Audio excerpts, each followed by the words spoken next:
Thibaut Damour, Espace, temps, matière et force.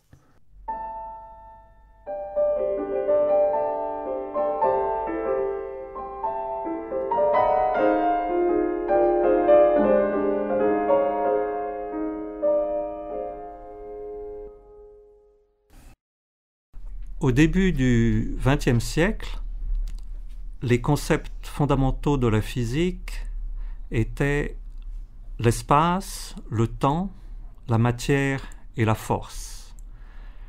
Et ces concepts représentaient des catégories complètement séparées les unes des autres. Commençons par l'espace.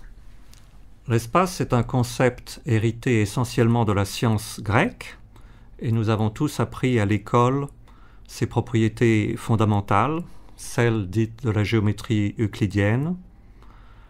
Par exemple, que la somme des angles d'un triangle est égale à 2 droits ou 180 degrés, ou mathématiquement pi, 3, 14, 116. Le théorème de Pythagore, que le carré de l'hypoténuse est égal, si je ne m'abuse, à la somme des carrés des deux côtés de l'angle droit. Beaucoup d'autres théorèmes qui en découlent. Le fait, bien sûr, que l'espace est à 3 dimensions, repéré mathématiquement par x, y, z, c'est-à-dire longueur, largeur, hauteur. Aussi que, en physique, l'espace définit un standard de repos absolu. Un corps est soit en mouvement, soit au repos par rapport à l'espace. Tout au moins, c'était l'idée de l'espace telle que Galilée, Descartes, Newton nous l'ont transmise. Mais une caractéristique générale, commune à tout ce que je viens de dire, c'est que l'espace est quelque chose de donné a priori.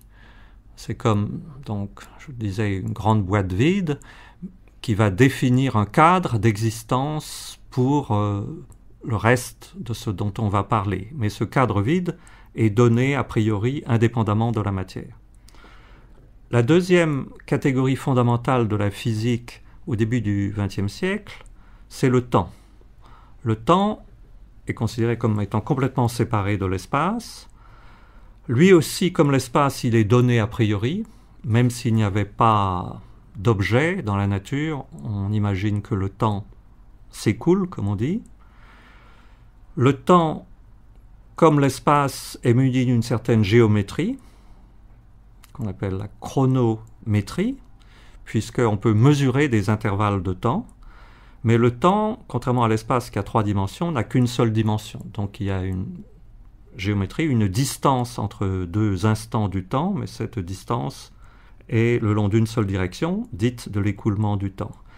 Et finalement, il y a un aspect fondamental du concept de temps qui, a priori, le fait apparaître comme étant extrêmement différent de l'espace, c'est le fait que le présent est censé être la seule réalité, que tous les événements dits du passé n'existent plus dans la conception ordinaire et que le futur est quelque chose qui n'existe pas encore.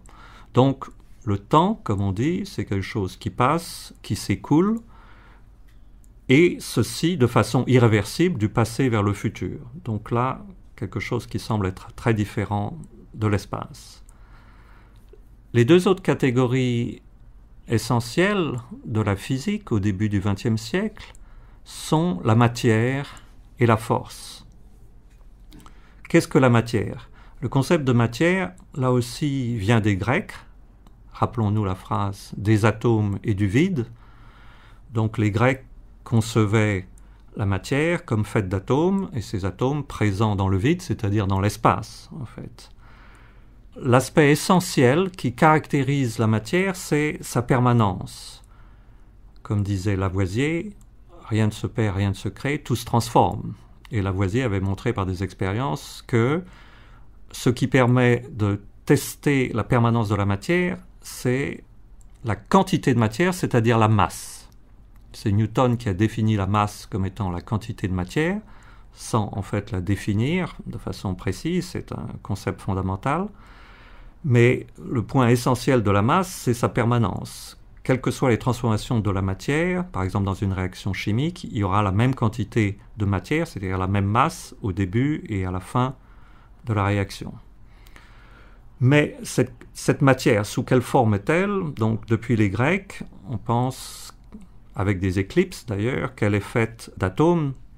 Des éclipses parce que la vision atomique de la réalité qui a été introduite par les Grecs a été ensuite remplacée par d'autres visions, mais elle est revenue en force au XVIIIe et au XIXe siècle, et l'idée que la matière est faite de petites briques élémentaires qui sont essentiellement des points, mais qui eux-mêmes ont une masse, a finalement été admise de plus en plus pendant le XIXe siècle, et a été prouvée au début du XXe siècle, grâce en particulier aux expériences de Jean Perrin, qui utilisait des concepts d'Einstein permettant quantitativement de tester l'hypothèse atomique.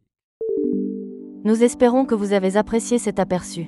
Pour continuer à écouter ce livre audio sur Google Play Livres, utilisez le lien dans la description de la vidéo.